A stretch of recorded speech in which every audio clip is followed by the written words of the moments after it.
Estamos na 1, vamos embora então, pessoal. Hoje tem um cara especial aqui, hein?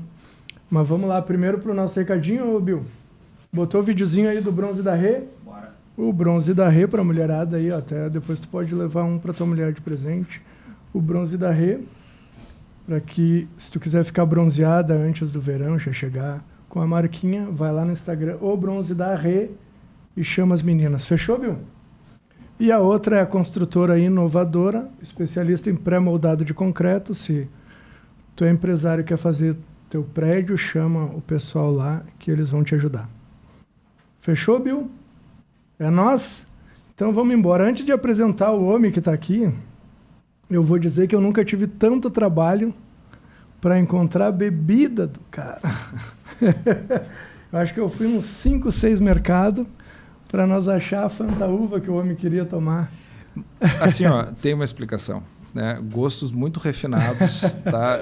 Eles são assim, o pessoal debocha da Fanta Uva, mas eu te digo assim, eu não bebo nada de bebida alcoólica, tá? Nada, não tem nenhuma explicação moral para isso, tá? É simplesmente que assim, como todo mundo na vida, tem parentes, né, que podem ser alcoólatras ou não. Sim. E eu tive uma avó alcoólatra. Ah, olha tá? só, cara. E aí, assim, eu vi aquilo, nunca gostei, né? De ver. Só que, como todo adolescente, né, um belo dia eu resolvi provar, né?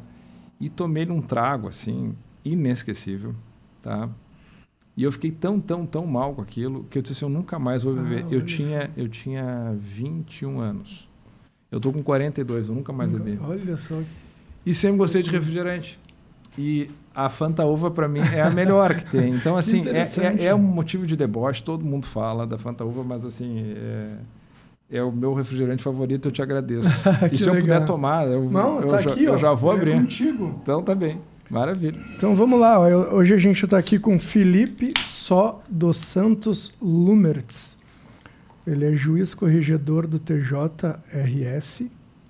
Está aqui com a gente, vai passar um pouquinho da vida, da história dele, das experiências. Vamos ver se possivelmente tu vai, como é que eu posso dizer, ganhar alguns corações por aí. Porque o nosso amigo em comum me disse que depois que eu trocasse uma ideia contigo, eu ia me apaixonar por ti. Eu falei, não, já tenho minha mulher, minha esposa, mas ele me disse que eu ia adorar a tua pessoa e tal, o nosso bate-papo.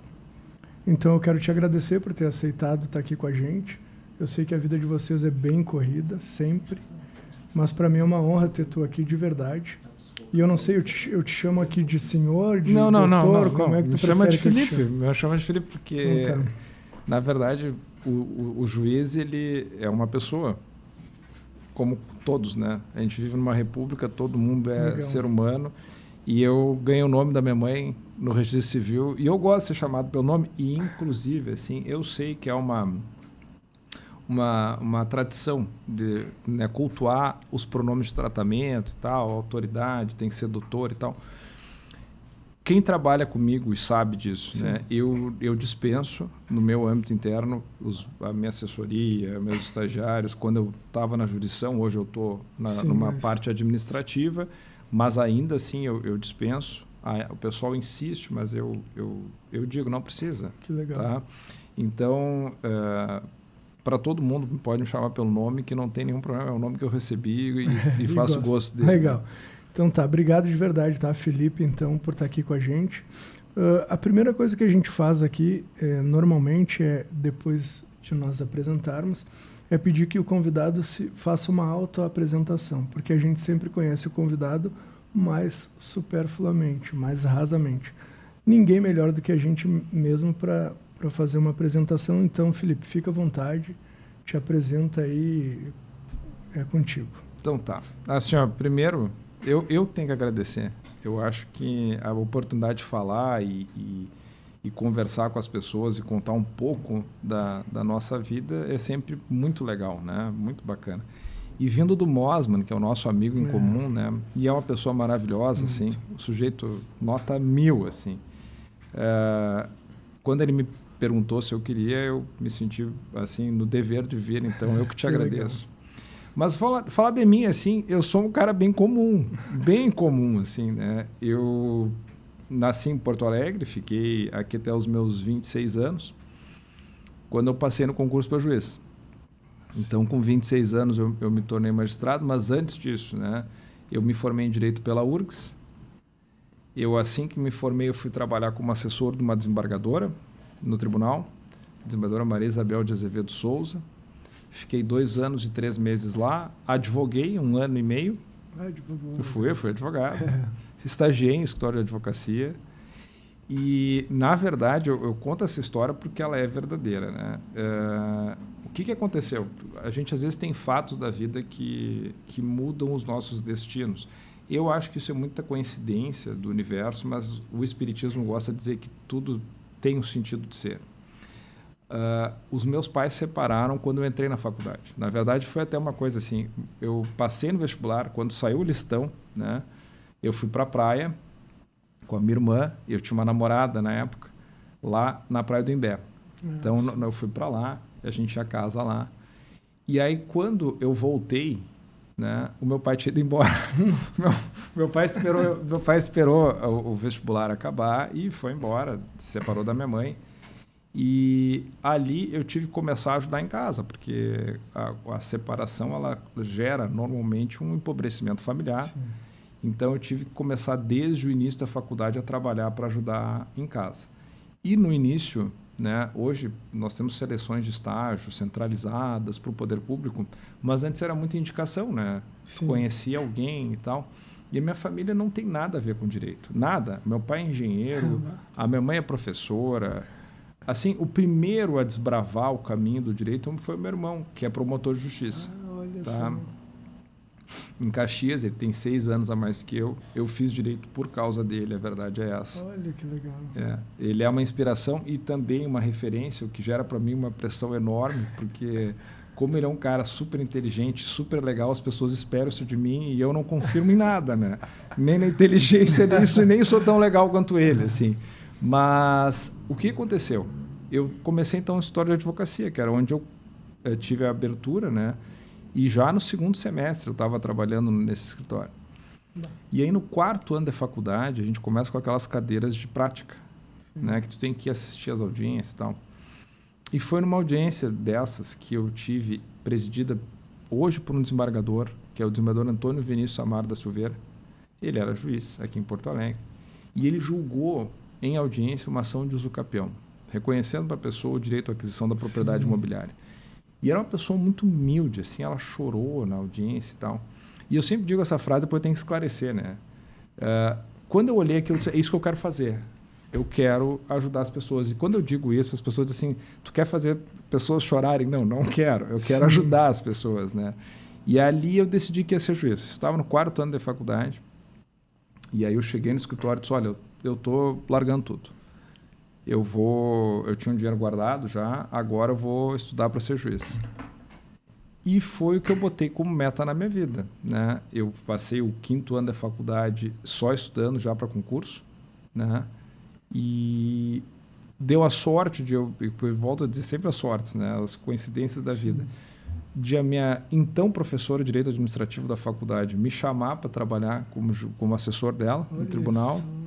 Ali eu aprendi muito sobre a magistratura, né? E eu até então tinha uma ideia de ser juiz federal. E ali eu disse, não, eu quero ir para a Justiça Estadual, porque na Justiça Estadual é onde a vida acontece. Sim. Tá? É onde tudo acontece. Verdade. E ali é onde eu vou ajudar mais as pessoas, na minha cabeça, né? No meu perfil, talvez. E ali eu decidi que eu queria ser juiz de direito.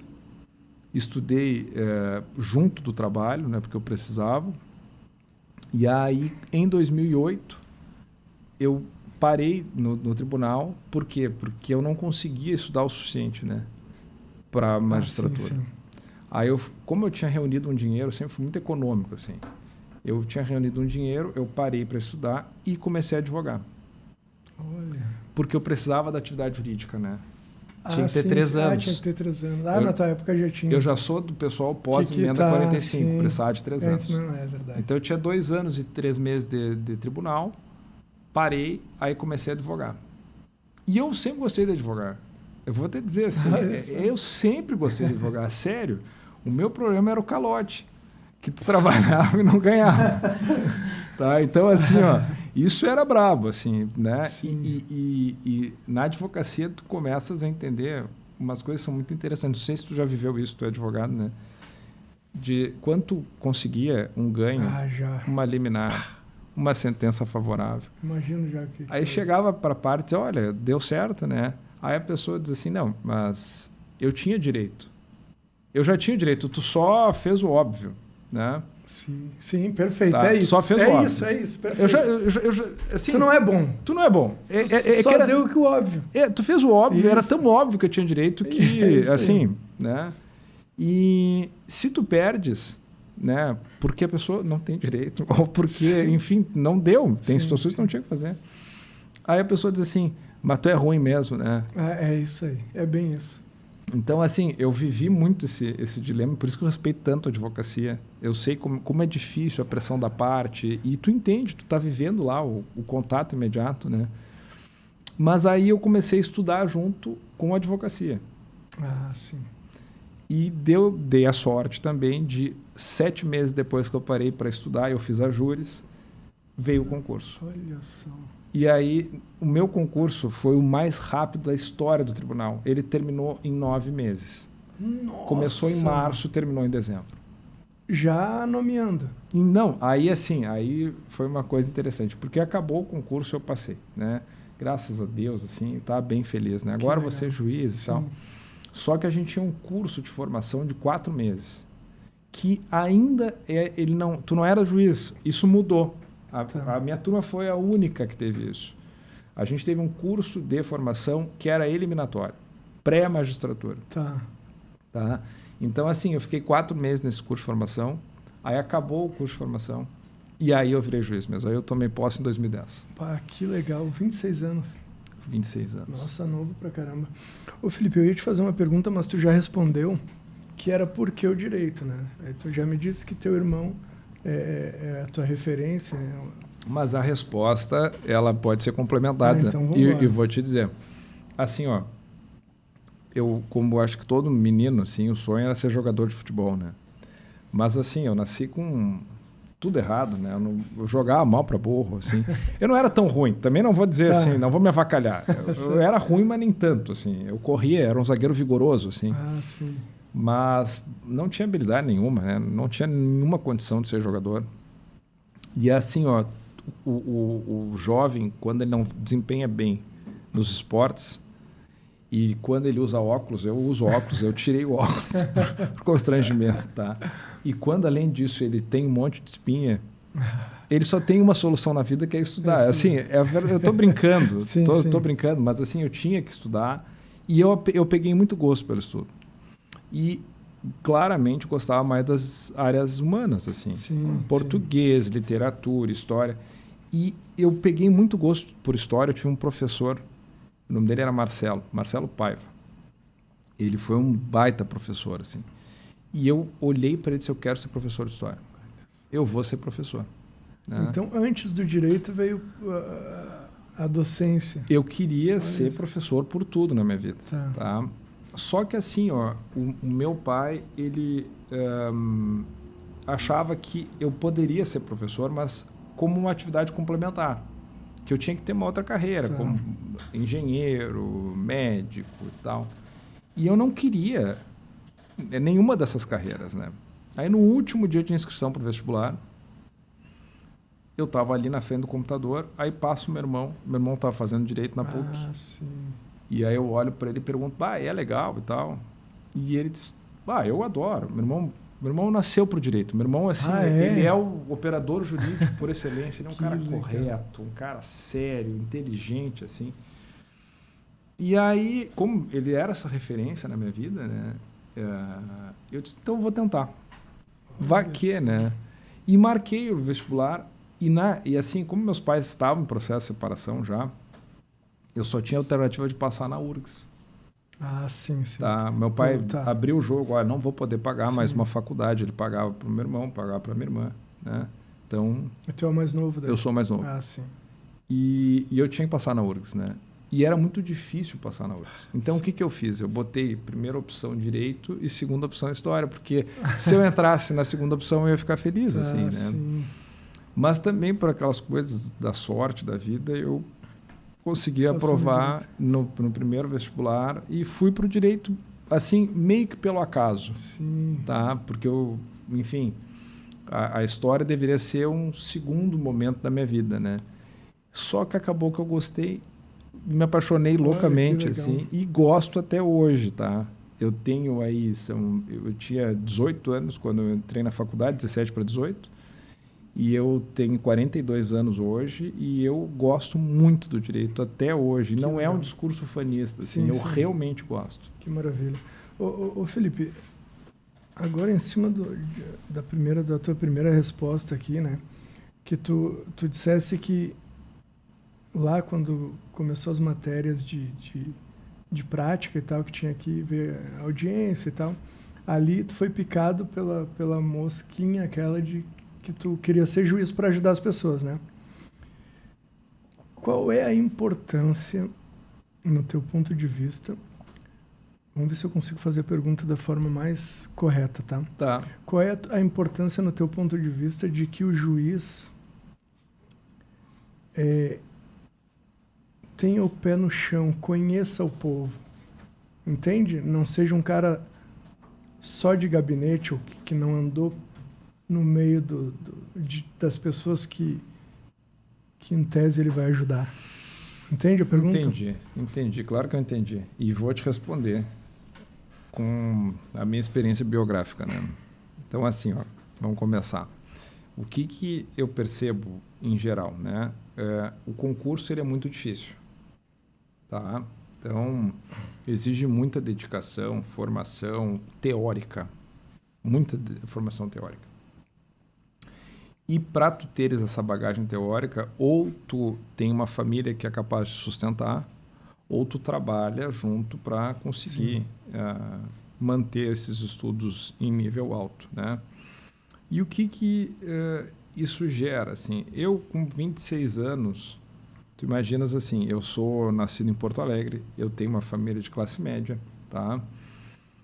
E quando eu fui para o interior, eu vivia nessa pequena bolha de Porto Alegre. Porque Porto Alegre, ela pode ser vivida em bolhas mais elitizadas. Sim. Eu falo isso com toda a educação. Sim, entendi. Mas, assim, uma coisa é tu conviveres nesses bairros, Higienópolis, Moinhos de Vento, Jardim Europa, Bela Vista, Auxiliador, enfim, tá?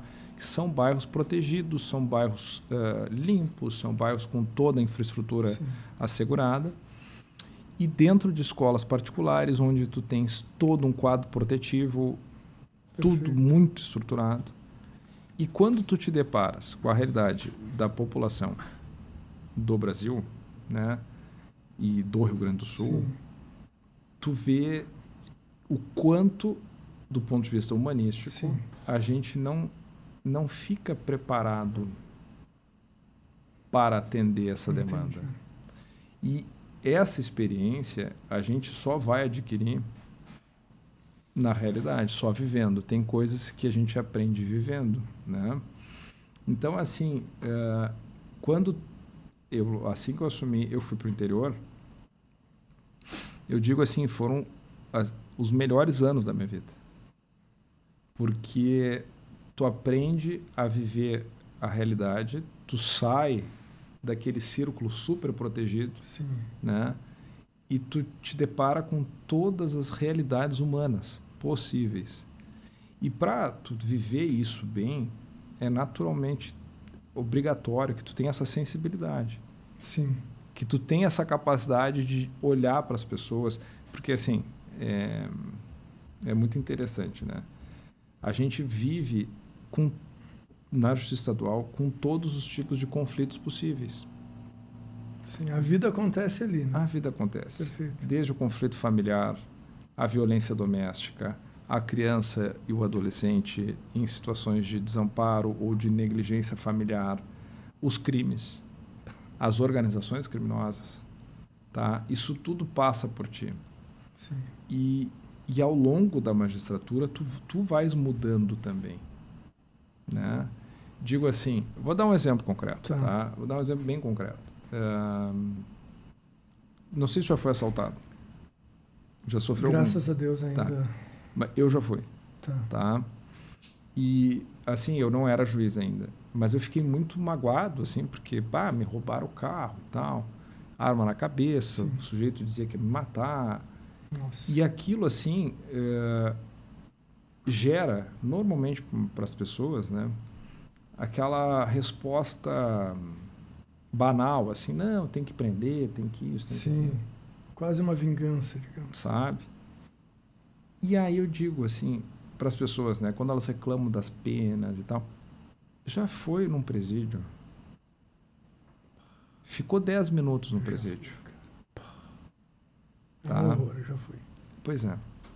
E aí, quando a gente vê, por exemplo, esses discursos fáceis, porque tem que ficar mesmo, tem que ter pena perpétua, de prisão perpétua e tal. E aí tu te depara assim, não, só um pouquinho. Sai de onde tu estás e tenta viver um pouquinho da realidade lá, para saber se aquela pessoa que me assaltou, qual é que foi o tratamento que ela teve desde a sua concepção. Onde ela morou? Ela teve casa, teve família, teve pai, teve mãe.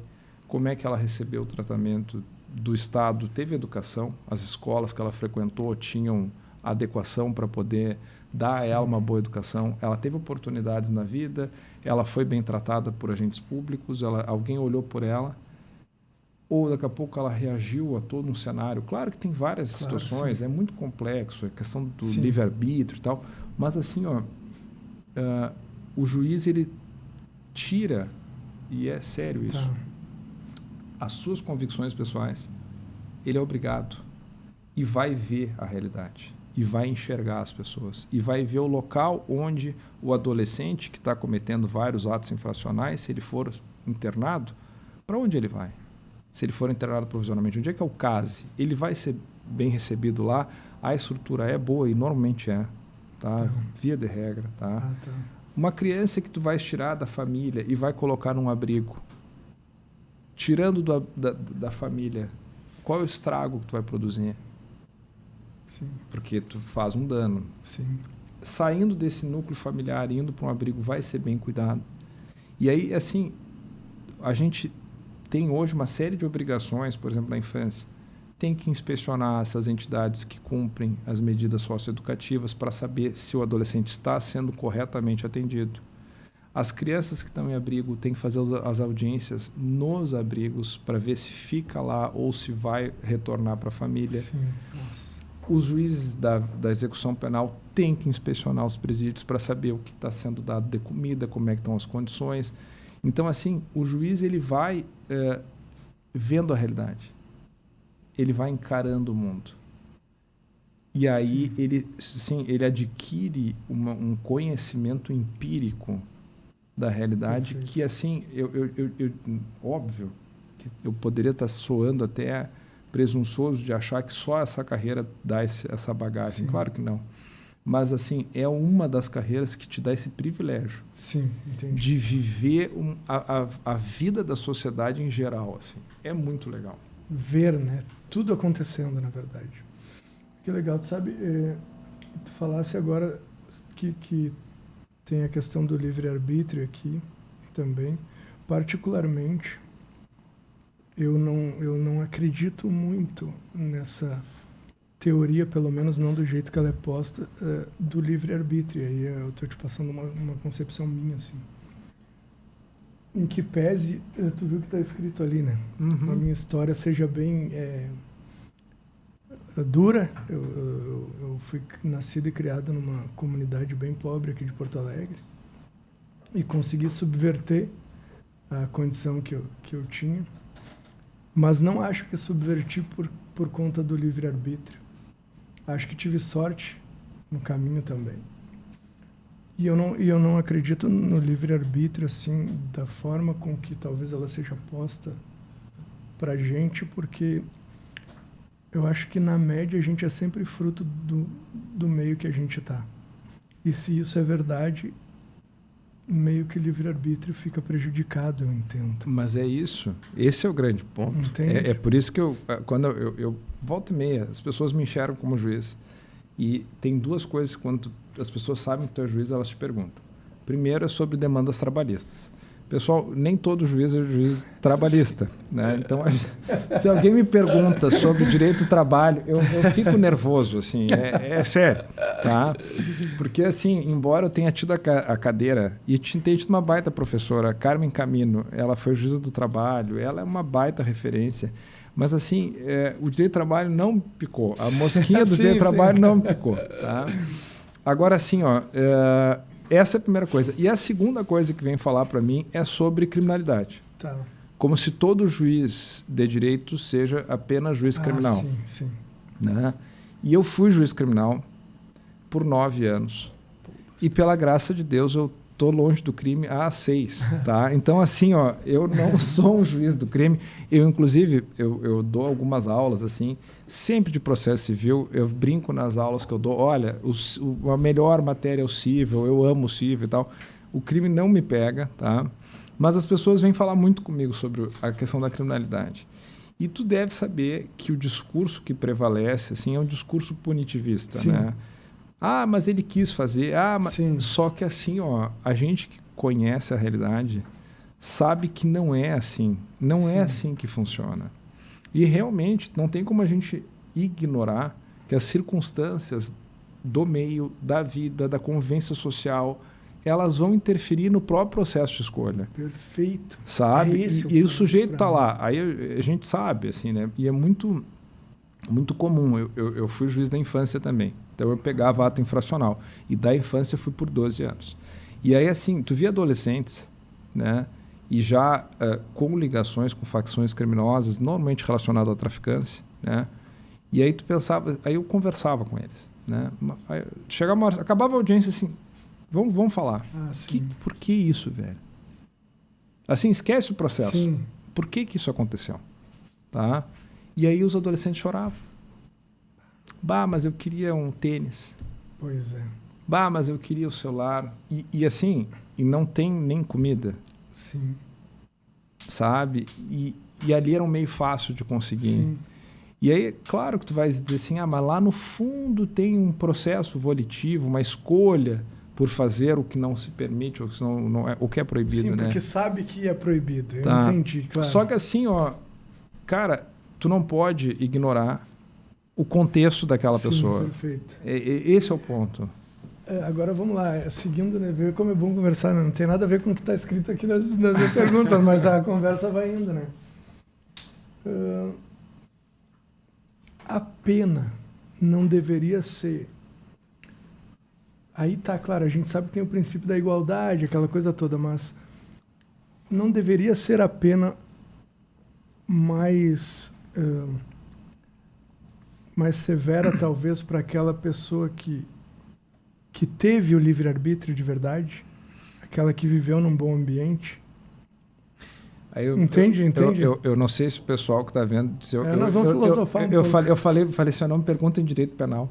E aí ele veio e me pergunta, tô brincando.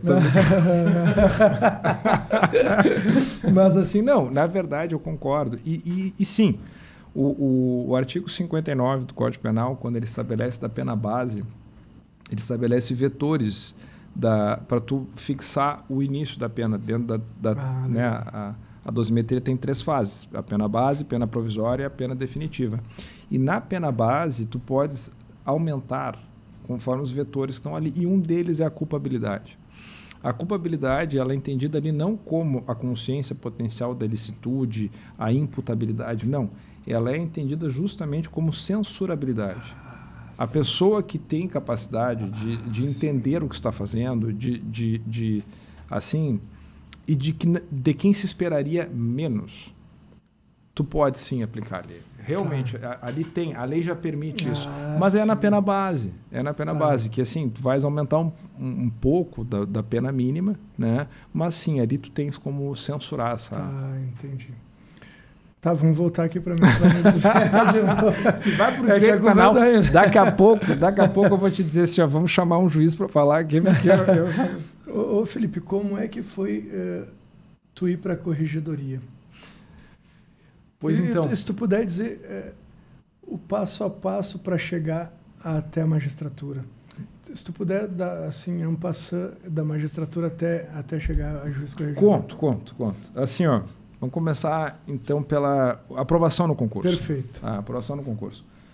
Como eu te disse, eu fui assessor, eu juntei o dinheiro e fui estudar. Aí eu fiz a júris, 1 ano, tá? E ali, assim, ó, eu digo isso para todo mundo, né? Quando a pessoa quer passar e ela tem pouco dinheiro e pouco tempo, eu tinha esses fatores, tá? Eu renunciei à minha vida. A verdade é essa. Eu estudava, eu fazia aula de manhã, eu chegava em casa 12:30, eu almoçava e eu começava a estudar com o celular do lado, porque eu também advogava, né? Sim. Então eu estudava, mas eu estudava assim ininterruptamente até as 8 da noite. Nossa. Parava às 8, jantava, tomava um café e ia até às 3 da manhã. Todos os dias, tá? Não tinha futebol, não tinha festa, não tinha noite. Eu abdiquei de tudo. E tanto abdiquei que eu tenho um grave problema, que eu gosto muito de refrigerante e doce. É um drama na minha vida, tá? Então eu vivo em dieta. Eu engordei 12 quilos em 1 ano e 5 meses, que foi o tempo que eu parei para estudar. Para estudar. Ansioso, comia muito chocolate, né? Para ficar acordado, ficar ativo, assim. Então, assim, eu morri para a vida, assim, para poder aprovar no concurso. Eu levei muito a sério, estudava demais, tá? E aí, quando eu passei... E só um detalhe, né? Isso é importante que se diga, eu falo para todo mundo. Quem quer aprovar, não é impossível. Eu não sou um cara brilhante, com facilidades, com... Não. Eu tinha que ajudar em casa, eu tinha que trabalhar, eu tinha pouco dinheiro, eu não podia comprar todos os livros que eu queria, tá? E muitas vezes eu tinha que pegar e fazer cópia parcial, eu tinha que ir na biblioteca, enfim, tá? Comprei muito livro porque eu tinha reunido dinheiro, mas assim, eu fui formando pelas necessidades. Agora tem a prova de sentença, tem que comprar um livro de sentença criminal, por exemplo, né? Então, assim, não é impossível. Disciplina, rigor.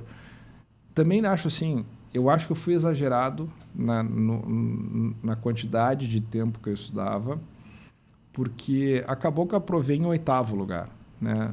Eram 5 ou 6 mil inscritos, eu terminei em 8º. Tá? Então, assim, eu estudei demais também. Tá? Eu não recomendaria fazer o mesmo que eu fiz, tá? Mas, assim, eu tinha muita necessidade, sabe?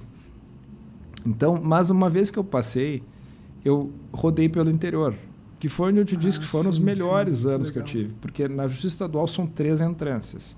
Entrância inicial, intermediária e final. Quando eu entrei na carreira da magistratura, de entrância final tinham só 5 cidades. Porto Alegre, Caxias, Pelotas, Passo Fundo e Santa Maria. Tá? Hoje várias outras foram elevadas à entrância. Tá? A região metropolitana aqui quase toda, Uruguaiana, enfim. Tá? Mas aí eu fui para Guaporé, foi a minha primeira cidade. Lá eu fiquei 1 ano. Depois de Guaporé, eu fiquei 3 anos em Rosário, tudo em entrância inicial. 1 ano em Nova Prata. Então, eu saí da Serra, fui para a fronteira oeste, voltei para a Serra, me promovi para Rio Pardo, que é a região central. Fiquei em Rio Pardo 3 anos e 8 meses, por aí. De lá, fui para Sapiranga, aqui na região metropolitana. Tá? Aí, de Sapiranga, me promovi a Porto Alegre. E em 2022. E aí, antes de assumir, eu fui convidado para a corregedoria.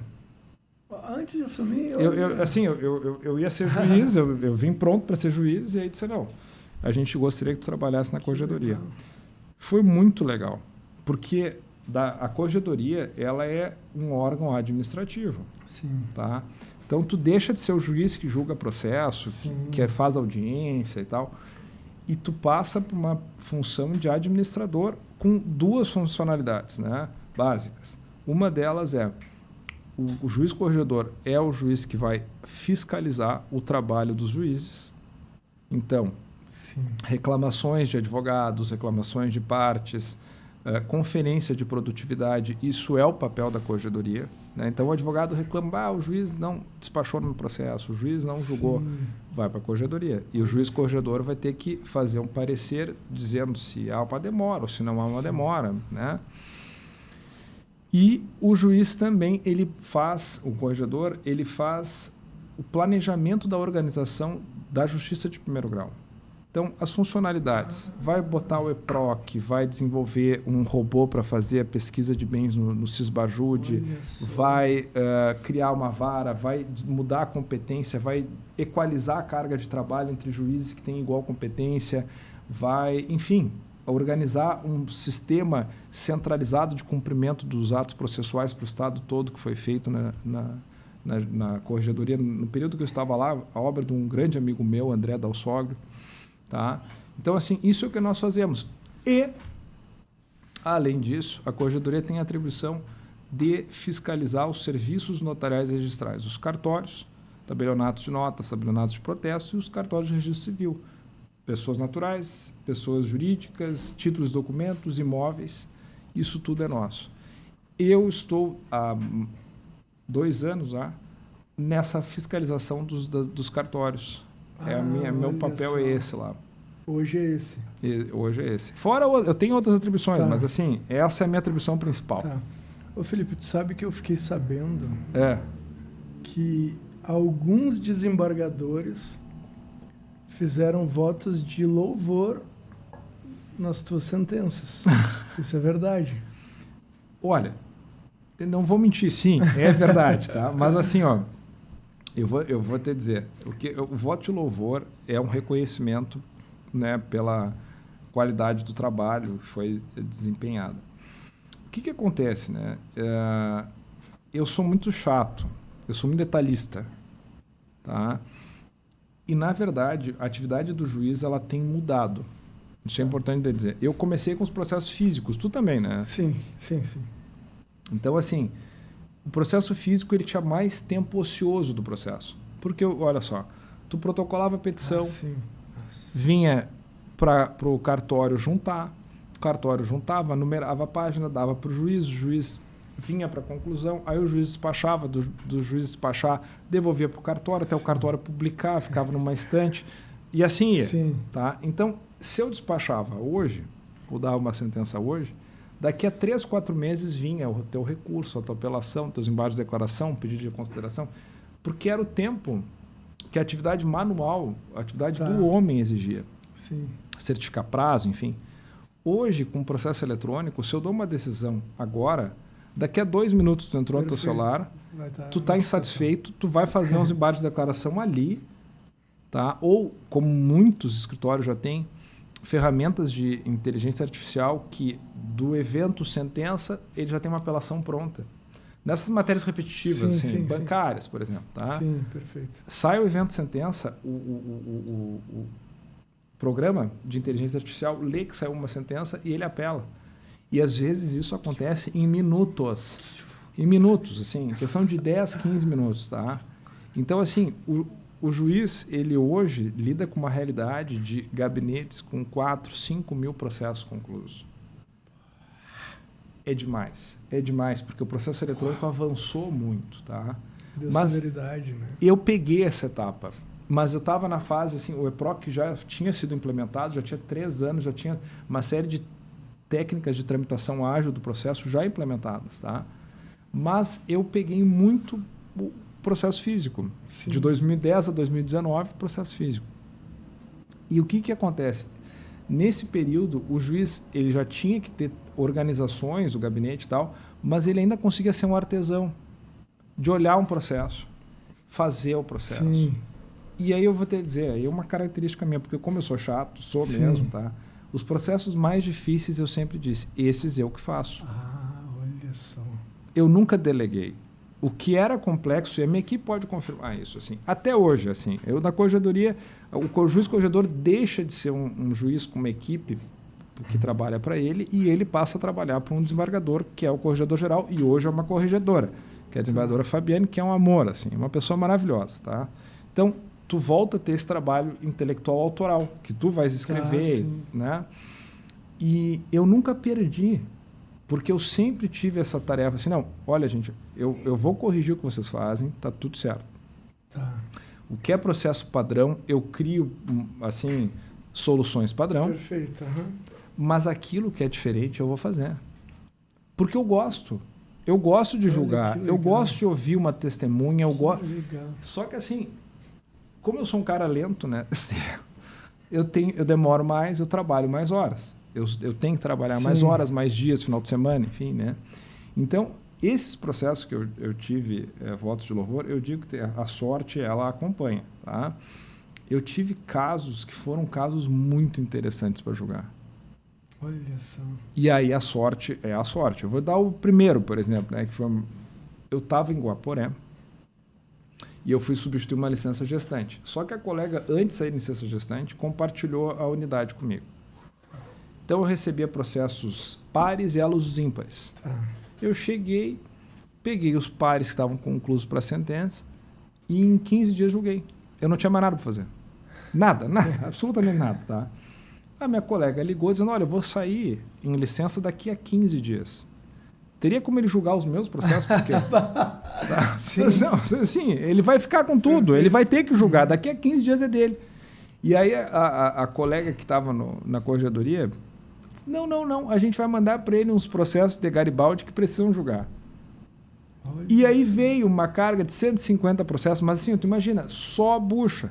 Era uma bucha pior que a outra, assim, eram processos complexos, tá? Sim. Só que 15 dias depois a minha colega saiu e eu fiquei com os dela e mais todos esses de Garibaldi, né? Mas... Quase morrendo, né?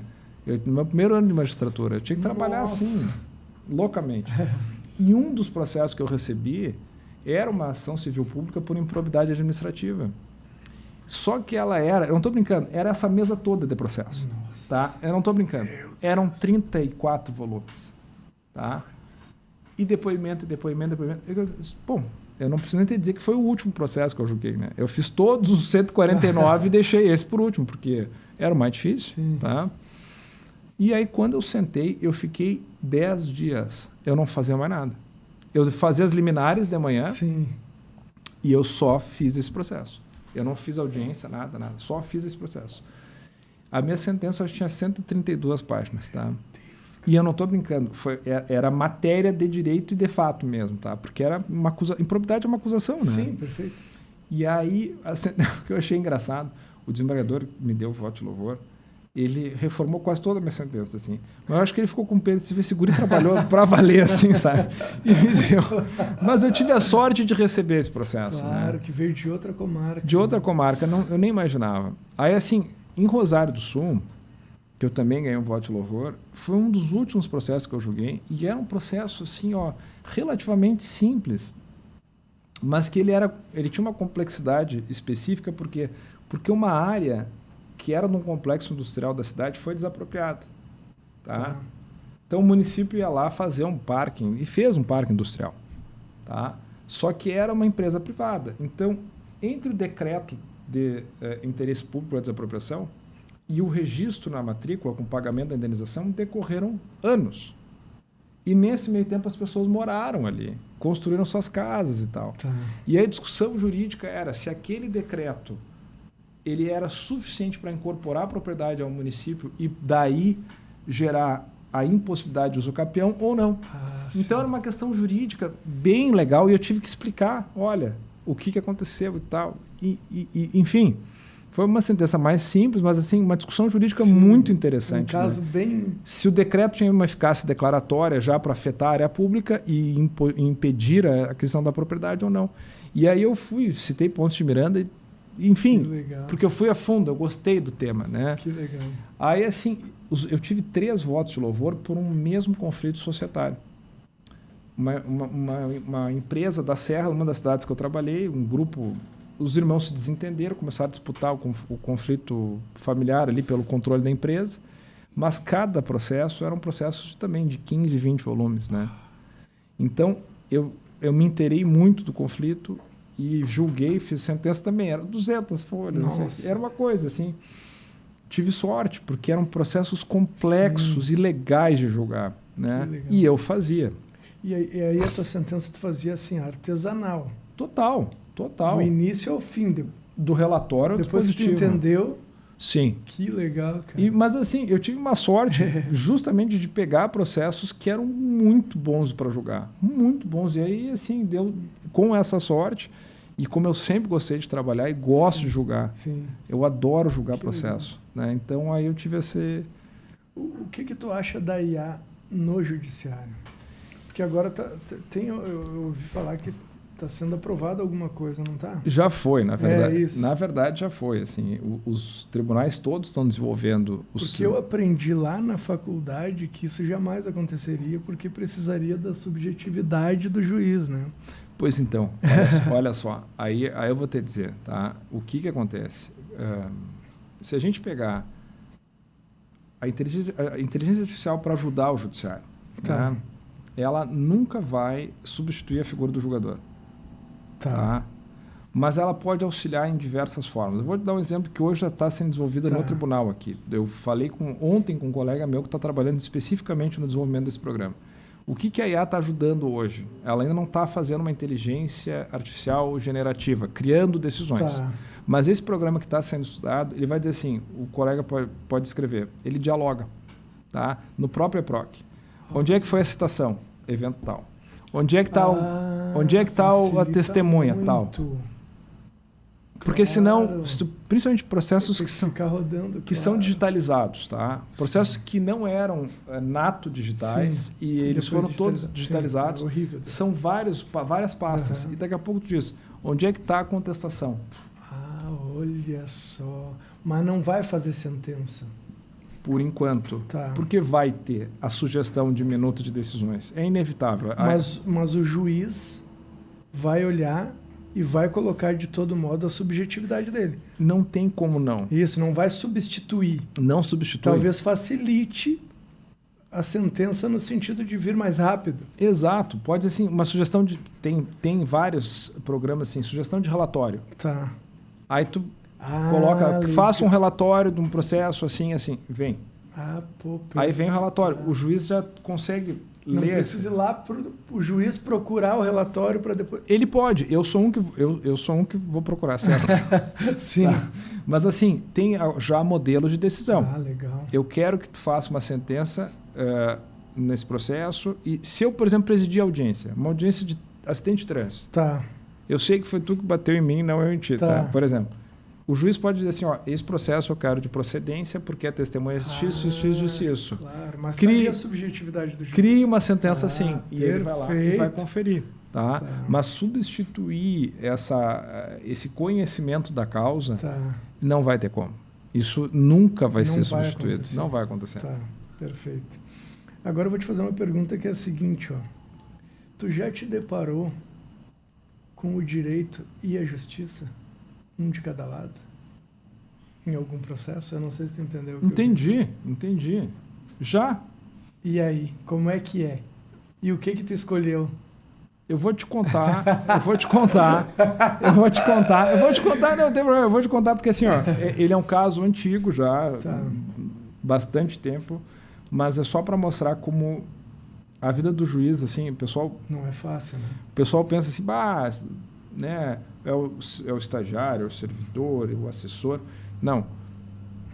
A vida do juiz ela é solitária e às vezes ela é dura, tá? Mas o que aconteceu? Vou te ilustrar. Nós tínhamos uma situação de uma menina, tá, que foi abusada sexualmente porque ela tinha menos de 14 anos e engravidou e a suspeita era em relação a um membro da família, né? E ela, por ter engravidado, e a mãe dela apoiou o outro membro da família, né? Ela foi para um abrigo. Quando ela chegou no abrigo, ela ficou muito sentida, porque, né, não se adaptou na situação de acolhimento. Tá? E nasceu o filho dela e ela, possivelmente afetada pelo puerpério, assim, tentou matar o próprio filho. Era uma menina. Nem por ato infracional, eu responderia porque já tinha mais de 12. Mas assim, ela tentou matar. E aí surgiu o problema. O que fazer com o neném? né? Sim. E aí houve uma propositura de uma ação de um acolhimento institucional da criança, do menino que tinha nascido. Tá, do bebê. Tá, do bebê. Se ele fosse acolhido, ele tinha duas alternativas, né, pela lei. Ou ele voltava para o lar de onde a mãe dele tinha sido afastada. Então, Que era do abusador. ela foi por exemplo, negligenciada, a mãe foi do negligenciada tá. em todos os seus direitos, foi abusada, Sim. tá? E ela voltaria para esse lar, pela lei. Sim. A criança, o bebê, vai para o lar de quem não cuidou da mãe, Tá, perfeito. Sim. tá? Uhum. Ou o bebê vai para outro abrigo, desconectado da mãe, desconectado Que difícil. da família de origem. E aí surge o problema. Sem a destituição do poder familiar, eu não poderia colocar essa criança numa família substituta, iniciando o processo de adoção. Sim. Tá? E aí eu tinha esse cenário de pegar um bebê que teria todas as chances de começar a formação de vínculos já numa família que eu receberia, que estaria apta à adoção, Tá. ou eu seguiria a lei e colocaria a criança de volta no lar de quem negligenciou os direitos da própria mãe dele. Tá? E aí eu te pergunto, né, qual é a solução do direito e qual é a solução da justiça? A solução do direito seria, confortavelmente, eu pegar essa criança e colocar ou numa entidade de acolhimento ou colocar junto com a família biológica. A lei diz isso. E a outra hipótese seria, diante desse pedido, agir com sentimento e com justiça, né, e tentar oportunizar essa criança um início, uma nova família, né? Sim. E o que foi feito foi isso. Eu deferi uma guarda como medida protetiva estatutária para o primeiro casal habilitado na lista de adoção. Olha só. Não Que foi legal. uma decisão Eu fácil. imagino. Eu conversei com a família. Eu disse, olha, a minha decisão vai ser essa. Eu quero saber se vocês querem. Eu tenho que esclarecer que pode ter recurso dessa decisão. Sim, claro, que difícil. E a criança ir para casa de vocês e daqui a pouco Nossa, voltar. aí tem todo o apego, tudo. Tá? Eu só que assim, eu preciso saber se vocês querem. E eles quiseram.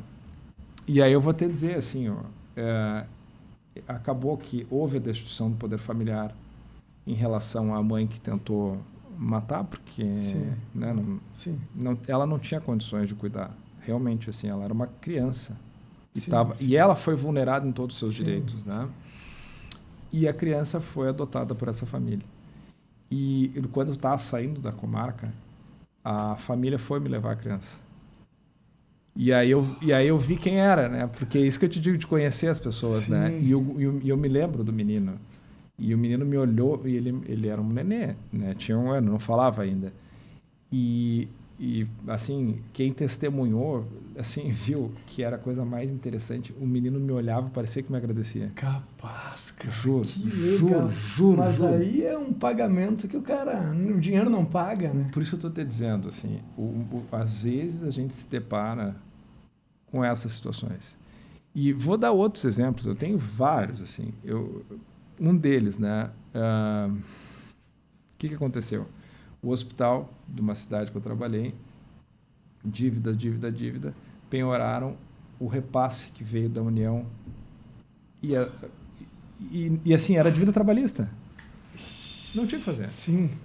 Não tinha o que fazer. Tá? E aí, assim, era uma execução trabalhista, mas assim, como eram servidores. Eles eram servidores. Sim, tá? não era CLT. Não era CLT. Caiu para ti. Tá? E aí veio o pedido desesperado do hospital, olha, se o senhor não liberar o dinheiro, o hospital fecha e não abre mais. Barbaridade, cara.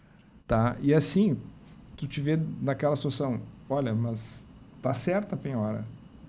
É uma das exceções, tá certo? Não tem o que fazer. Sim.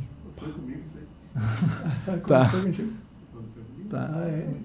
Ele Não. foi diretor do hospital de Esteio aqui. Não foi contigo, Não mas... foi mesmo, mas mas eu fui na Justiça do Trabalho. Então, na E aí Justiça do Trabalho. Já tinha um TAC, eu acho, na época lá, e a gente teve que conversar, porque já tinha vencido o TAC, a gente não conseguiu cumprir.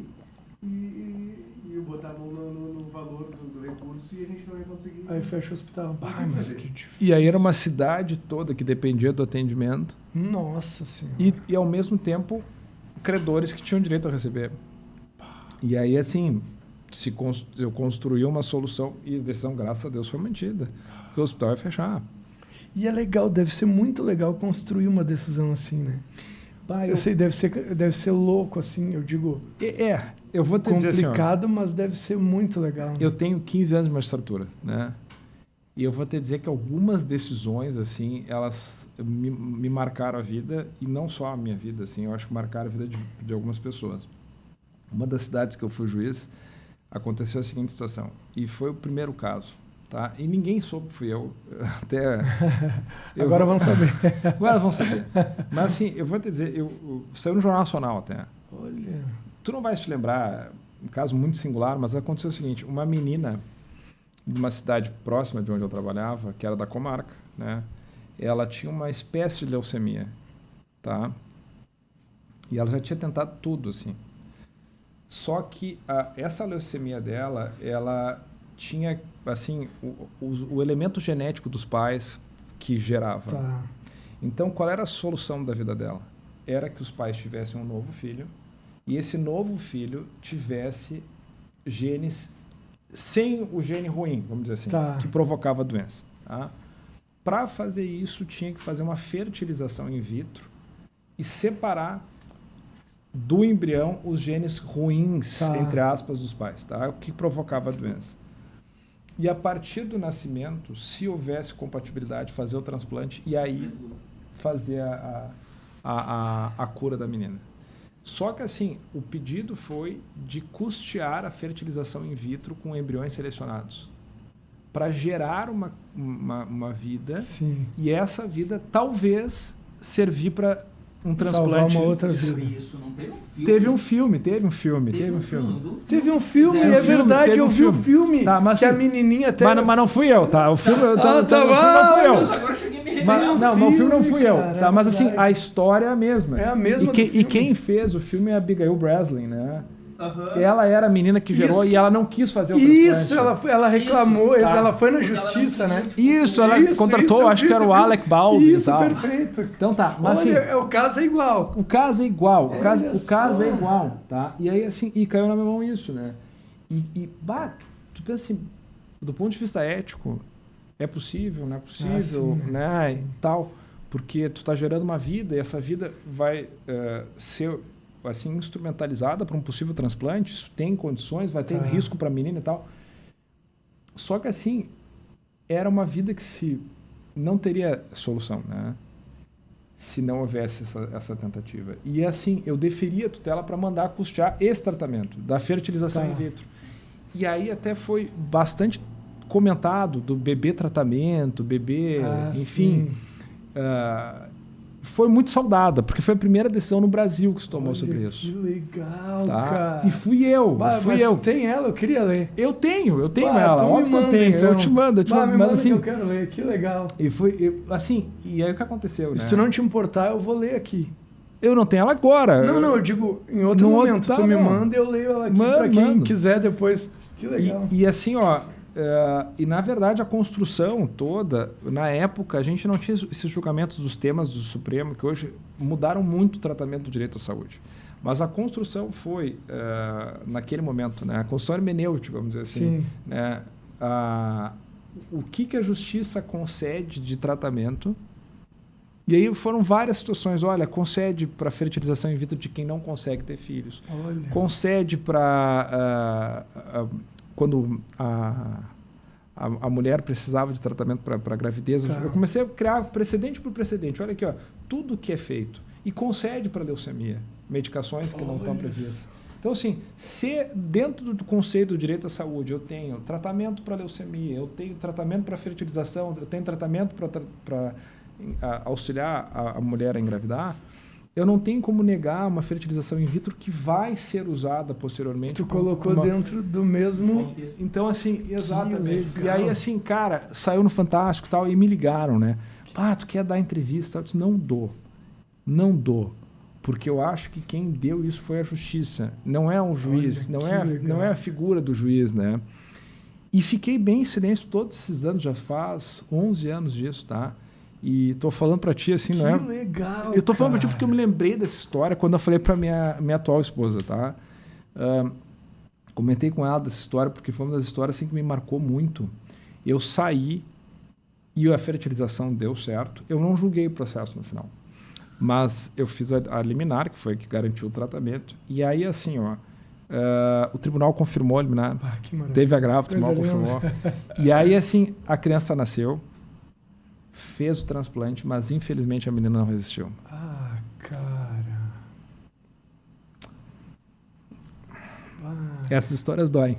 imagina, Eu vou te né, dizer que cara? dói. Bah. Quando eu me lembro, assim, e é sincero como me dói. Bah, cara. Ô, Felipe, é possível notar em ti, assim, cara, que não tem vaidade, né? Tu é um ser humano, cara, antes de ser juiz, assim. Eu acho que a gente tem que ser assim. Esse é o nosso dever com a que legal. sociedade, né? Falo de verdade, não é discurso, assim, porque às vezes a gente ouve, né? E não, eu falo de verdade. Meu compromisso, a minha missão, quando eu decidi, era ajudar as pessoas. Esse caso me toca demais, assim, porque ela era uma menina linda, tu não imagina. E assim, eu sei que eu fiz o máximo, né? Sim. Eu sei que a justiça respondeu, mas é que o ser juiz tem essa chaga.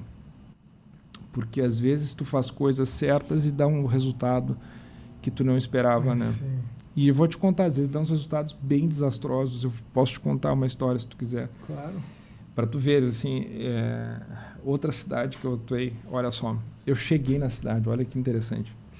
Eu cheguei na cidade e o primeiro processo que eu despachei, não estou brincando, primeiro, tá? Era um pedido de liberdade provisória. Tá. Qual era o caso? O rapaz estava preso porque ele descumpriu medidas protetivas em relação à mãe. Tá?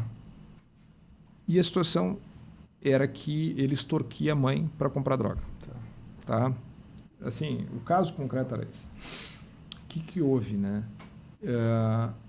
A mãe, ouvida na audiência, não foi por mim, disse, olha, eu quero que meu filho seja solto. Ele precisa de tratamento, o problema dele é a droga e tal.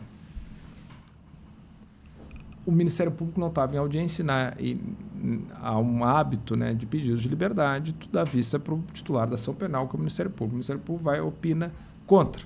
Sim. E aí eu tenho que decidir. Eu disse, olha, a medida protetiva é em favor da vítima. Né? Sim. Se a vítima diz que não precisa da medida, como é que eu vou manter o sujeito preso? Sim. Não tem sentido. Não faz sentido. Não tem sentido nenhum. Soltei. Isso foi numa sexta-feira. Não se, olha, às vezes a gente não se dá conta. Assim. Bom, fui embora. Aquele final de semana eu não estava de plantão. Saí da cidade, voltei. Quando eu cheguei segunda-feira, o fórum estava trabalhando assim num local provisório. O prédio do tribunal estava sendo reformado, então a gente alugou uma antiga fábrica que ficava para a zona rural e tinha os trilhos do trem. Tá no meio do caminho. Quando eu passo pelos trilhos do trem, vocês imaginam assim, uma multidão, umas 200 pessoas. E carro da polícia, carro do IGP. E eu olhei aqui, mas o que houve, né? Aí eu cheguei no fórum. E aí o segurança do fórum disse assim, tá sabendo que o teu amiguinho aprontou? E eu assim, eu não sei nem do que tu tá falando, desculpa, eu não estava na cidade, né? Eu fui para Porto Alegre, minha mãe morava aqui. E aí, assim, pois o fulano, né? Não vou falar nomes, óbvio. Sim, sim. Esquartejou um cara. Ali nos trilhos do trem. Aí eu disse, aí eu falei com a minha colega plantonista, né? Disse, é séria essa história? Ela, assim, pior que estão suspeitando dele mesmo. E ela era titular da vara do júri e me pediram uma busca e apreensão porque ele morava nos fundos da casa da mãe, tá? E eu deferi porque parece que a arma do crime está lá, eu não sei quem então. Bom, a polícia bate naquele dia, na segunda-feira, na casa da mãe. olha, viemos cumprir um mandado de busca e apreensão porque seu filho é acusado de homicídio contra fulano de tal, e a senhora não tem um ataque do coração e morre. Ah, não acredito, cara. Juro. Quando veio a notícia para mim, Que? eu disse assim, meu Deus do céu, mas assim, né? Cara, é inacreditável. É inacreditável, assim, e aconteceu, de fato. Porra. E a polícia apreendeu no quarto que ele frequentava, que ele habitava, né? Só não vai dizer que não foi ele depois. Não. Aí- Não, a polícia apreendeu sinais de sangue e tal, Sim. que eram da vítima do esquartejamento. Então foi o cara mesmo. Foi o cara. Ele foi a júri, foi condenado, daí não fui eu que presidi o Nossa, júri. sim. Mas assim, eu tomei uma decisão certo. Certo, Certo, perfeito. convicto. Não fazia nenhum sentido manter-se a vítima, tá Convicto. dizendo, claro. E a vida te surpreende. Só que assim, embora tu não tenha assim nenhum agir irregular, nada, tu fez o que era o certo. Tu tá É que nesse caso tu não tem nenhuma agência do que vai acontecer depois. Por isso que às vezes eu te digo, o ser juiz, ele é uma chaga, porque tu não tem controle. Perfeito. Tu faz aquilo que é o certo e às vezes as situações elas entram assim, no que a vida nos oferece, né? Vou dar um outro exemplo, também nessa linha das pequenas tragédias, assim, né? Mutirão carcerário. Isso foi criado em 2011 pelo CNJ para revisar as prisões e tal. Uma pessoa, de todas as que eu tinha sob prisão Tá. preventiva, estava com prazo excessivo. Já estava na hora de liberar. Estava na hora de liberar e, olha, realmente detectei aqui, tem um caso, tem que soltar. Soltei. Naquele final de semana, essa pessoa andou na rua e, sabe Deus por qual razão, foi assassinada. Não é possível. Que Juro, loucura isso, cara. juro. Soltou. Eu soltei e na segunda-feira veio o comunicado de morte para extinguir o processo pela extinção da punidade pela morte. Meu Deus, cara. E aí eu digo, tu revisou a prisão, o sujeito estava preso há mais tempo que devia. Foi dar Foi ajeitar dá a vida do liberdade, cara. tu dá a liberdade. E acontece, a vida te surpreende. E digo assim, o pior é que eu ficava mal com isso. Sim, E imagino. por muitos anos isso me doeu. Essa situação da menina me dói Sim. até hoje. Até hoje. Ô, Felipe, não dá para desassociar o ser humano do juiz. Né? Não o tem juiz é como. o ser humano, não tem como, né? Não tem como. Vou te dizer, num desses processos que eu ganhei voz de louvor, que era esse conflito familiar, a audiência foi conjunta. Eram 3 processos, a audiência foi conjunta. E ela foi uma semana toda. De segunda-feira a sexta-feira, todos os turnos. Eu começava às 9 e saía do fórum às 8 da noite. Só ouvindo pessoas, tá? Tá. Sem brincadeira. Sim. Tá? Só para esse processo. Cara, na sexta-feira, quando estava acabando as audiências, eu comecei a ver que eu não estava bem. Eu não estava bem, porque era uma carga emocional Sim, imagina. muito Uma alta. energia também. Isso aqui aconteceu. Eu desenvolvi, eu não estou brincando, eu desenvolvi peguei um vírus que me deu sinusite, amidalite. Eu fiquei sem comer 3 semanas. Eu saí da sala de audiência com 39,5 de febre. Tá? Porque tu tá ali, tu tá vivendo, tu tá recebendo aquela carga, tu tá... Claro. As pessoas estão depositando em ti a projeção da vida. Nossa, é verdade. Cara, é duro isso. É horrível. Assim, eu adoro, Cara, eu tu te tá digo, eu com não a troco. vida, sim, mas tu tá com a vida do cara na tua mão. Exato. Tu não pode errar. Tu não pode errar. Esse é que Tu eu não acho que pode é. errar. Tu não... E assim, e o errar não Às é... vezes acertando, tu... Às vezes Olha o que acertando acontece, tudo olha o dá que- errado. Dá errado, velho. Exato. Então, assim, cara, são várias situações que a atividade nos coloca diante de assim, conflitos que tu acha a solução correta e acontece coisas imprevisíveis, Sim. tá? Às vezes, e vê bem, tá?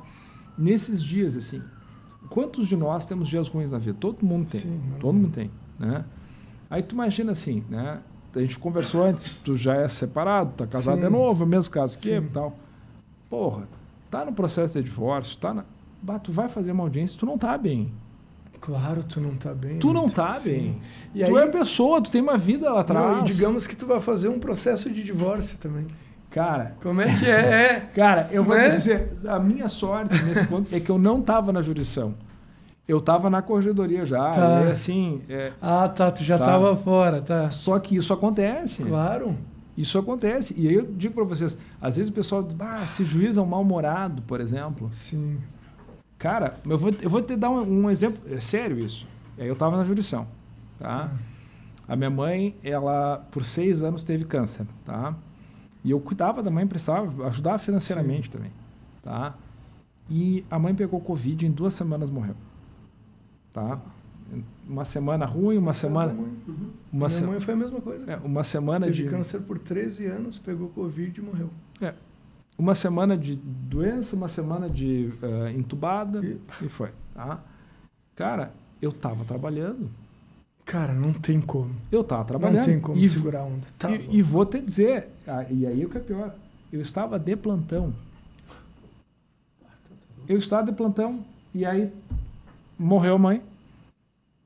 E eu tive que providenciar, o meu irmão mora em Caxias, a minha irmã, assim, ficou muito abalada, Sim. me acompanhou, mas assim, eu tive que providenciar. E aí eu liguei para um colega e disse assim, tu me desculpa, eu não consigo fazer. Só que segunda-feira eu tinha audiência de réu preso. E eu fui fazer. Bah, cara, é difícil. Eu tinha direito a 8 tá. dias de licença, eu vou cancelar a audiência. Não vou. É difícil. Não vou, eu tenho que estar lá. E aí, assim, tu olha, daqui a pouco o juiz tu não sabe. Tipo, eu tava com uma cara de choro, naturalmente, né? Sim, normal. Tá? Aí o cara vai achar, o cara tá de mau humor. Que cara de mau humor. Não e sabe tal. o que o cara tá passando. Não sabe o que o cara tá passando. E às vezes é isso. Mas eu tenho a impressão, às vezes, que quando o réu, as partes, elas deixam de enxergar o juiz um pouco como um ser humano, né? Eu acho, cara, eu tenho essa impressão. Na verdade, como as pessoas esperam o juiz infalível, o cara que não erra. Isso! O cara forte, o cara que vai estar sempre... Cara, é assim, eu vou te dizer, tá? A sociedade espera muito, e muito vem dessas cobranças, que como o juiz ganha muito, como o juiz... O que é mito, tá? Eu vou te dizer, eu não reclamo do meu salário, sim. eu nunca vou reclamar do meu salário. Mas assim, é exagerado, tá? É muito exagero. Aí a sociedade espera, não, já que eu te pago tanto, tu não pode errar, Tá louco, né? tu não pode ter mau humor, tu não pode ter um dia que tu brigou com a mulher e tu chegou meio chateado em casa, que o filho aprontou, que, sabe? E que a vida acontece. Sim. E aí, assim, tu chega na sala de audiência e, assim, é o teu dever tratar com respeito, consideração, Sim. urbanidade. E eu, particularmente, agrego, porque eu entendo que eu presto um serviço, eu tenho que te deixar alegre na minha sala. Pelo menos, assim, confortável. Sim. Tu sai num clima leve e tal, mesmo que eu tenha que lidar com problemas muito sérios. Sim. Tá? Mas, assim, nem sempre tu tá no teu melhor. Sim. E aí é difícil, né? Muito. Porque o advogado está de mau humor, tá? Bom, Não, é diferente. é diferente. Claro, porque tu só vai no máximo afetar o teu cliente. Isso. O juiz vai afetar todo mundo que tá ali, né? Exato. De uma certa... Mas assim, eu acho que isso é importante mostrar que a gente isso é também é importante. pessoa, Que legal. também é ser humano. E vou te dizer, assim, a gente também fica doente, por exemplo. Eu nunca cancelei audiência por doença. Nas piores, assim, eu tenho... Quando começou a gravar, eu tive uma situação que era um processo de réu preso e eu estava com uma virose. Eu vomitava. E eu dizia, pessoal, quando eu tiver que vomitar, vocês me desculpem, vou parar a gravação. Eu parava a gravação, botava o balde, vomitava e voltava. Capaz, cara. Fiz Bah, isso. Que loucura. Fiz isso. Fiz isso. Bah. Horrível. Horrível. Eu pedia para alguém levar o balde, né? Sim. Naturalmente. Bah. Agora, cara, vamos humanizar então mais um pouco o juiz. Vamos. Que é o seguinte, ó. E o que tu faz para desopilar, então? Tá. Assim, que tu ó. gosta de fazer, os teus hobbies, essas coisas? Então, vou te dizer, olha só, o Mosman, nosso amigo em Sim. comum, ele me conheceu numa etapa da vida que eu jogava tênis, Tá. tá? E aí eu vou dizer para vocês, assim, até a psicologia que explica isso melhor. Quando o meu primeiro casamento começou a não ficar bom, Tá. tá? Eu precisei fazer um esporte. E aí eu botei o tênis na minha cabeça. Olha. Só que aí eu fiquei louco pelo tênis. Eu fazia aula, eu jogava 2 vezes por dia.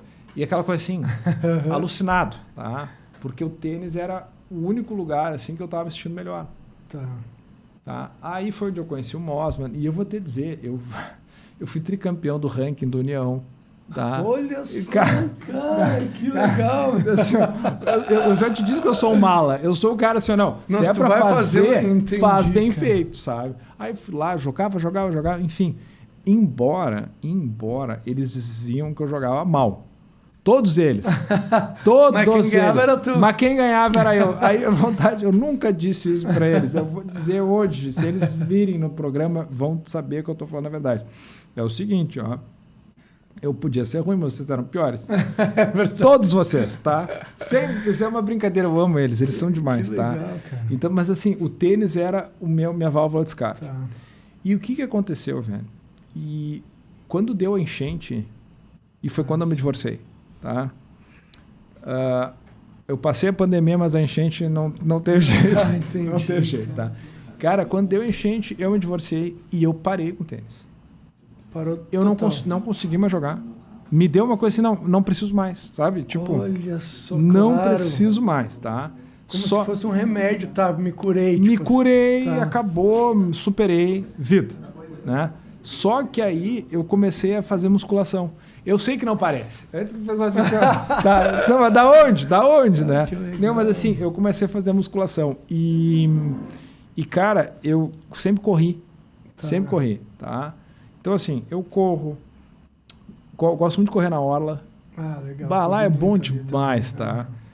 Eu faço musculação todo dia, todo santo dia, tá? Que legal, cara. Eu gosto de cinema, adoro cinema, tá? Infelizmente, quem tem filho pequeno sabe. O pessoal vê séries e tal, eu tenho uma inveja, assim, porque se eu consigo dormir, tá tudo bom, sabe? Sim. Se eu consigo dormir, o dia está ganho, tu entendesse? Sim. Mas, assim, basicamente, o que eu sempre fiz foi esporte, tá? Que legal. E é o que hoje a minha preferência acaba sendo a corrida e a musculação. Eu faço musculação também, cara. Faço musculação há 1 ano. E eu comecei a fazer musculação depois que eu conheci a Renata. Ela me levou para esse ambiente porque ela sempre fez também. E eu era gordinho, cara, desregrado, bebia, só fazia festa, aquela coisa toda, né? O cara que tá mais ou menos bem, solteiro, sabe? E aí conheci ela e ela... E aí eu meio que, gostei dela, achei legal e tal. E ela me disse, mas não tem como, a tua vida é muito diferente da minha. Tá, mas o que nós temos que ajustar, né? Eu vou te dizer, isso é uma coisa, né? Quando a gente se apaixona, a gente tem que melhorar. Eu sempre digo, a minha mulher é muito, muito, muito bonita. Muito bonita. Então eu tenho que me empenhar na musculação. Aí, não adianta.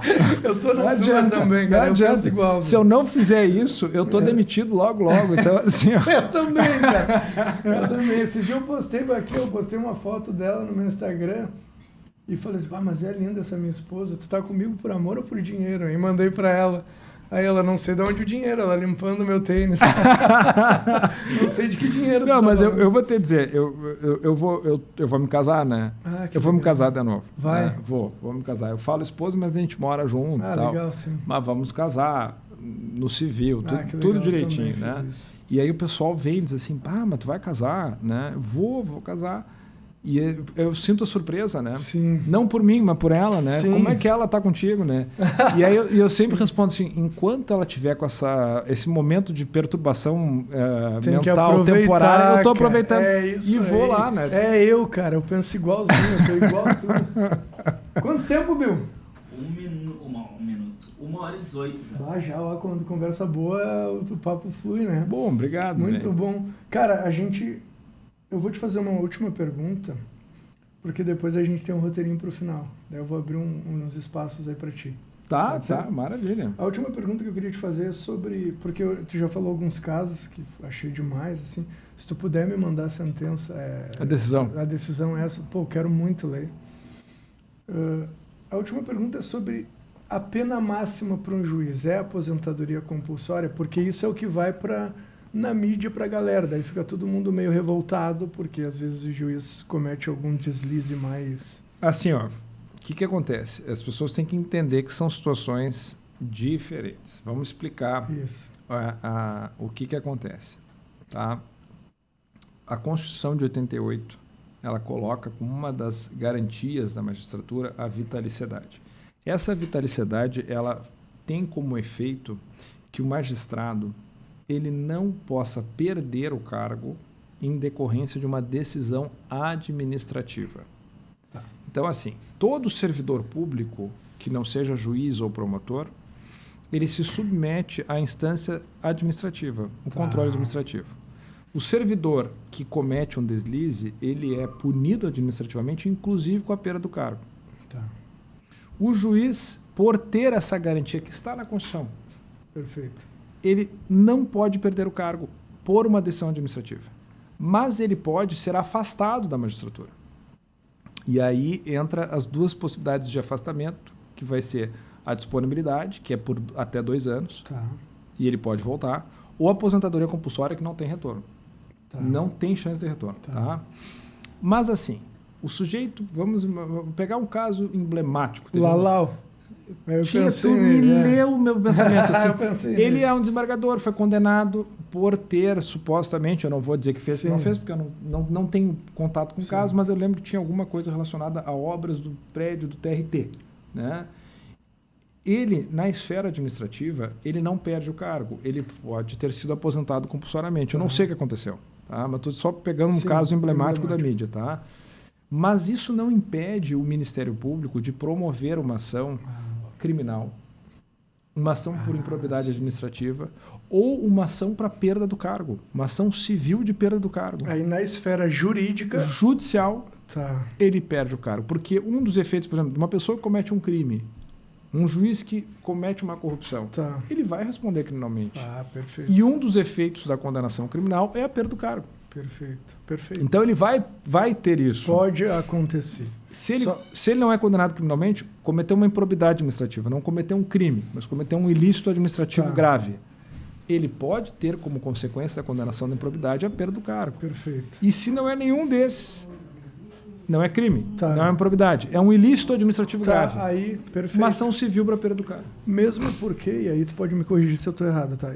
Essa garantia se dá para que não se troque a administração e não se faça... Para tu explicar, entendeu? Para o pessoal, por que da Isso. garantia? A ideia é justamente impedir que juízes sejam censurados Perfeito, é isso. pelo seu exercício de Exato. livre De independência Perfeito, judicial. perfeito. Tá? Então a ideia é essa. Não é que o juiz vai ficar impune, que vai ficar ganhando o mesmo dinheiro que recebia Perfeito. enquanto na ativa. Não é o que acontece. Perfeito. Ele só é afastado e não pode mais atuar, por isso que o nome é aposentadoria compulsória. Sim, Tá? Ele perde as vantagens da magistratura, tá. ele vai só receber proporcionalmente Perfeito. ao que ele É ele importante contribuiu. falar isso porque acho que 90% das pessoas não sabem. Né? Não sabe. E ele tem isso porque judicialmente depois ele poderá perder o cargo. Tá, perfeito. Seja um processo crime, uma ação civil ou uma ação de improbidade. Perfeito, perfeito. Bom, agora a gente vai para o roteirinho final aqui, tá, Felipe? Vamos lá. Tem uma pergunta que não saiu que tu gostaria de que tivesse saído, que tu gostaria de responder? Se teve, tu pode fazer a pergunta e responder ela.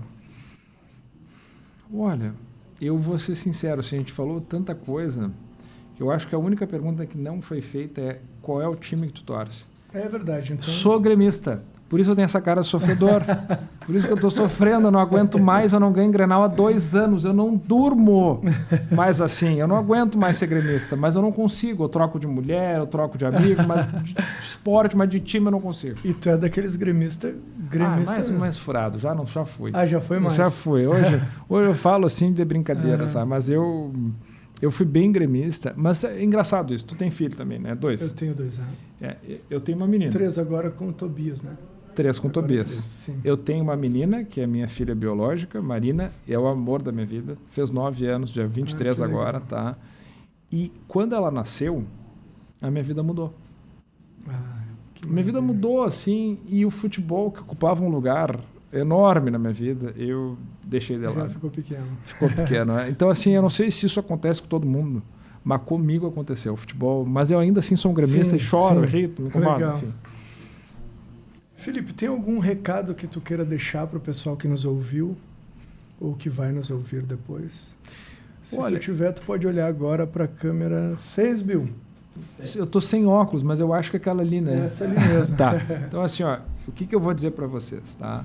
Primeiro, quem quer ser juiz, não desista. Qualquer carreira pública, concurso, não desista. A gente tem que ir atrás dos nossos sonhos, a gente tem que lutar. Não é impossível, não é. O fato é esse, tá? Eu não sou nenhuma mente brilhante, eu não tenho nenhuma facilidade e eu consegui. Então, se ele diz a favela venceu, tá? Que é a história de vida, assim, eu não vim de uma comunidade, mas eu também não tive facilidades na vida. Então, lutem porque vocês vão conseguir vencer, vão atrás dos sonhos de vocês e uma vez que adquiram o sonho que quiserem, não se esqueçam de onde vieram. Ah, que legal. Olhem as pessoas, cuidem das pessoas, porque assim, às vezes eu noto, não sei se tu percebe isso também, um endeusamento do consumo, assim. Sim. Tá? Então, Sim. se tu fala entre homens da nossa idade, Sim. só se fala em aplicação financeira, Sim. em Bitcoin, em carro, Perfeito. se eu tenho carro elétrico, não tenho carro elétrico. Gente, assim, ó, a gente morre e a gente está nessa vida para evoluir. Quando a gente morre, aquilo que a gente adquiriu, a gente não leva com a gente. A gente deixa, não herança material, a gente deixa exemplos. Então, assim, não se esqueçam disso, da nobreza de agir. O dinheiro, o poder, ele não deve mudar a gente. Que legal, cara. Sabe? Que legal. É o que eu diria para todo mundo, assim, para todos que estão assim nessa luta, assim, de é difícil, minha vida é difícil. Não, cara, a gente tem que, tendo saúde, tendo afetos, o resto a gente luta. Verdade. E é importante ressaltar também, né, Felipe, que não veio de graça, né? A magistratura para ti, tu trabalhava e estudava, né? Tu não teve uma família que pudesse, não faz nada aí por 5 anos e que a gente vai, entendeu? Não. Tu teve dificuldade também, que pese tu não tenha saído do mesmo ambiente que eu, tu teve dificuldade, não? Sim. Não foi, entende? Então, sim, não. muito legal. Eu digo, eu não tenho vergonha de falar. Que eu legal. ajudei a minha Que mãe legal. até minha mãe morrer. Que legal, cara. E eu vou te contar uma historinha rápida, então, aqui em relação ao que tu falou sobre a gente sempre não esquecer de onde vem, né? Eu gostava de fazer trekking longo. Eu fiz o caminho de Santiago de Compostela e que tal. massa. A última que eu fiz foi no Everest, que eu quase morri, daí eu parei, né? Me perdi e tal, outra hora eu te conto. Menos 26 graus, me perdi, quase Puta morri. merda. E os Sherpas lá me encontraram, foi Que complicado, loucura. né? Saturei 33% quando me encontraram, eu estava saturando. Jesus. Estava morto. Mas falando sobre o caminho de Santiago de Compostela, lá a gente conhece um monte de gente de tudo que é lugar do planeta, né? E uma coisa muito legal lá, cara, é que tu é o que tu é. Tu não é o que tu tem, tu não é a tua profissão, tu é só o que tu é. E uma coisa que me marcou muito, porque no meu dia a dia, como tu sabe, eu sou advogado, né? E a gente, quando está trabalhando, tem que ter uma postura. Mas no meu dia a dia, cara, eu sou do mesmo jeito que eu tô aqui contigo, com os meus amigos, é sempre assim, eu sou mais despojadão mesmo e tal. E lá, conversando e tal, um coreano perguntou para mim, tinha alguns italianos, eu fiz alguns amigos assim, e um coreano perguntou para mim qual era a minha profissão no Brasil. E eu falei, eu sou advogado. Ele, não é. Não, eu sou advogado. Não, tu não é advogado, não pode. Tu estudou 5, 6 anos. Sim, sou advogado. Porque ele achou o meu jeito tão despojado que não poderia ser, de acordo com a cultura dele também, claro, que eu pudesse ser um advogado, entende? E aí os outros todos também, que o europeu é mais frio que nós, né? A gente é mais caloroso e tal. Todos, não, sério, não, é verdade. Eu tive que pedir para me mandarem a minha carteirinha da OAB daqui por uma foto para eu mostrar para eles que eu era advogado, mas eu disse, olha só, na verdade eu não sou advogado, a minha profissão é advogar. Eu sou o Thiago, eu sou isso aí que vocês estão conhecendo, esse sou eu. Então eu não sou o advogado, eu sou o Thiago, esse que está aqui caminhando com vocês. Então isso eu acho muito legal, eu adorei que tu falou por conta disso, né? E eu vi muito disso em ti, cara. Olha, eu vou te dizer sinceramente, eu não sou muito de jogar confete, mas eu vou ter que jogar confete em ti, Pô, né? obrigado. Cara, eu tenho sempre um certo receio de juízes, até porque eu sou advogado, então Sim, talvez sim. tu sabe como funciona, né? Mas até hoje eu nunca conheci um juiz tão humano, cara, tão próximo, tão igual a mim. Eu não sei se eu consigo te explicar, mas basicamente é isso. Então o que o Felipe me falou, Felipe tá na 1 aqui. Então o Mosman que tu me falou que eu ia me apaixonar por ele, cara, tu tem razão. Realmente me apaixonei. O cara é demais. Felipe, agora a gente vai pedir o nome do nosso podcast é um Golecast, né? Uhum. Por que um Golecast? Porque sempre quem vem aqui tem a garrafa cheia ou a latinha cheia do conhecimento. Eu tomei Então- todo o meu. E tem mais um extra. Então a ideia é que o nosso convidado deixe sempre um gole de conhecimento. Para nós aqui e para quem vai nos assistir. Por isso, um Golecast. Nesse sentido, todo convidado que vem aqui, ele vai beber uma aguinha, alguma coisinha. E aquilo que ele bebeu, ele vai deixar a tampa, no teu caso vai ser o lacrezinho, com um pouquinho da energia dele para nós. Tá bem. Por isso que aquela mesa tem um Tem um furo, furo. porque se tu olhar embaixo, Eu vi que tem aqui são as todas tampinhas. as pessoas Eu que vi. vêm aqui e largam aqui para nós a tampinha. Então eu vou te pedir para tu tirar o lacre, Claro. colocar a tampinha, deixar um pouco da tua energia para nós. E eu preciso também que tu nos passe o nome de uma música, porque a gente vai fazer um cortezinho teu, colocando o lacrezinho ali, e vamos colocar a música que tu escolher nesse corte. Tá. Eu vou te dizer que a música que eu vou colocar é Retrato 3x4, Belchior, tá? Adoro. Cantado pela Ana Canhas, Pela Ana Canhas, tá? tá? Que é uma música que fala justamente, e aí só pra... Eu gosto muito de Belchior, tá? Eu também, cara. Eu adoro Belchior. E para mim, assim, uma das frases que ele coloca, que tá no meu Insta, né? Viver é melhor que sonhar. Esse, para mim, essa frase, sim, é para mim a melhor dele. Mas essa música, ela tem uma frase que diz assim: eu sou como você que me ouve agora. Nossa, cara. E ela conta justamente a história que ele veio, né, do Nordeste e foi para a cidade grande e passou frio, passou fome, teve todas as dificuldades do mundo. E ele se reporta às pessoas assim: eu sei o que tu está sentindo. Que legal, cara. E isso mexe muito com a minha profissão, porque eu, como juiz, eu tenho que saber o que tu está sentindo. Perfeito. Então, assim, essa música, Eu Sou Como Você que me ouve agora, é só um indicativo do que eu encaro como a minha missão na magistratura. Que legal, cara. Parabéns. Que Vou show botar de ali, bola. então. Por favor. Agora, cara, eu preciso me despedir de ti. Então, mais uma vez, eu vou te agradecer, cara, profundamente. Eu acho que eu ganhei um amigo em potencial ainda, porque é o nosso primeiro ganhou sim. contato.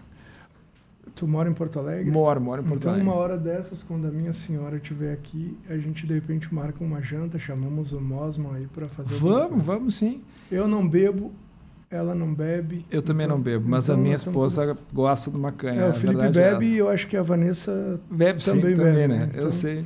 Mas, cara, obrigado de verdade por estar aqui. Eu espero que a gente possa fazer, talvez em algum momento, um outro episódio que tu venha só trazer casos para nós. Eu que eu posso? achei demais. Quer que eu conte aquele outro? Claro! Aquele outro. Claro! Certo! Com certeza. Da o pensão? melhor deles, que foi dos Da bastidores. pensão, eu conto. Posso contar agora ou manda, depois, claro, né? não, agora, já. Então, essa para finalizar. Perfeito. Para finalizar. Então, assim, ó, pessoal, a vida de juiz ela é dura em vários aspectos. Vários. Tá?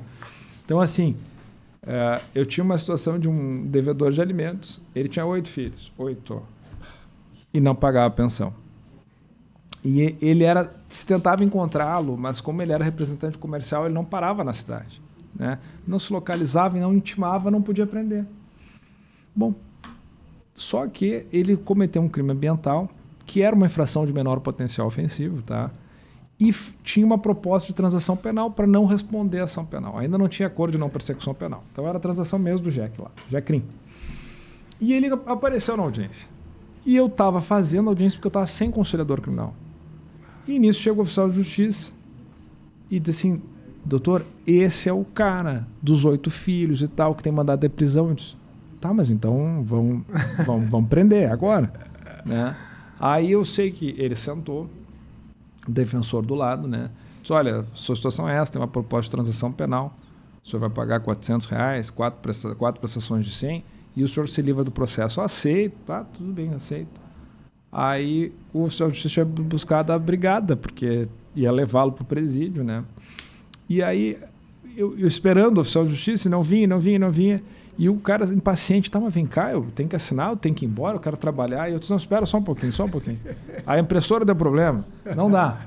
Aí nisso, bate o oficial de justiça ali, né? E aí eu disse, tá, agora vou abrir o jogo para ti. Peguei o termo de audiência e dei para ele, assina primeiro, né? Ele assinou. Quando ele se levantou, eu disse, olha, o senhor vai preso. Ele, mas por quê? O que eu fiz? Eu disse, olha, o senhor tem 8 filhos, eu pago a pensão, né? Não dá. E aí... Ele, não, mas eu vou embora. Eu disse, não, vai. Aí entrou a brigada, né? Aí entrou a brigada, prendeu, levou pro presídio, tudo, né? E, bom, era uma sexta-feira. Por isso que eu digo, a sexta-feira ela é cruel pro juiz, tá? Tudo acontece na sexta-feira. Bom, eu fui para Porto Alegre, ver minha mãe, como sempre, né? E aí eu não estava de plantão. Ele pagou a dívida alimentar no plantão. E eu não soube de nada. E como eu sou um gremista sofredor, naquele ano, 2011, teve a última final do Olímpico, Grêmio e Inter. O Grêmio ganhou o primeiro jogo.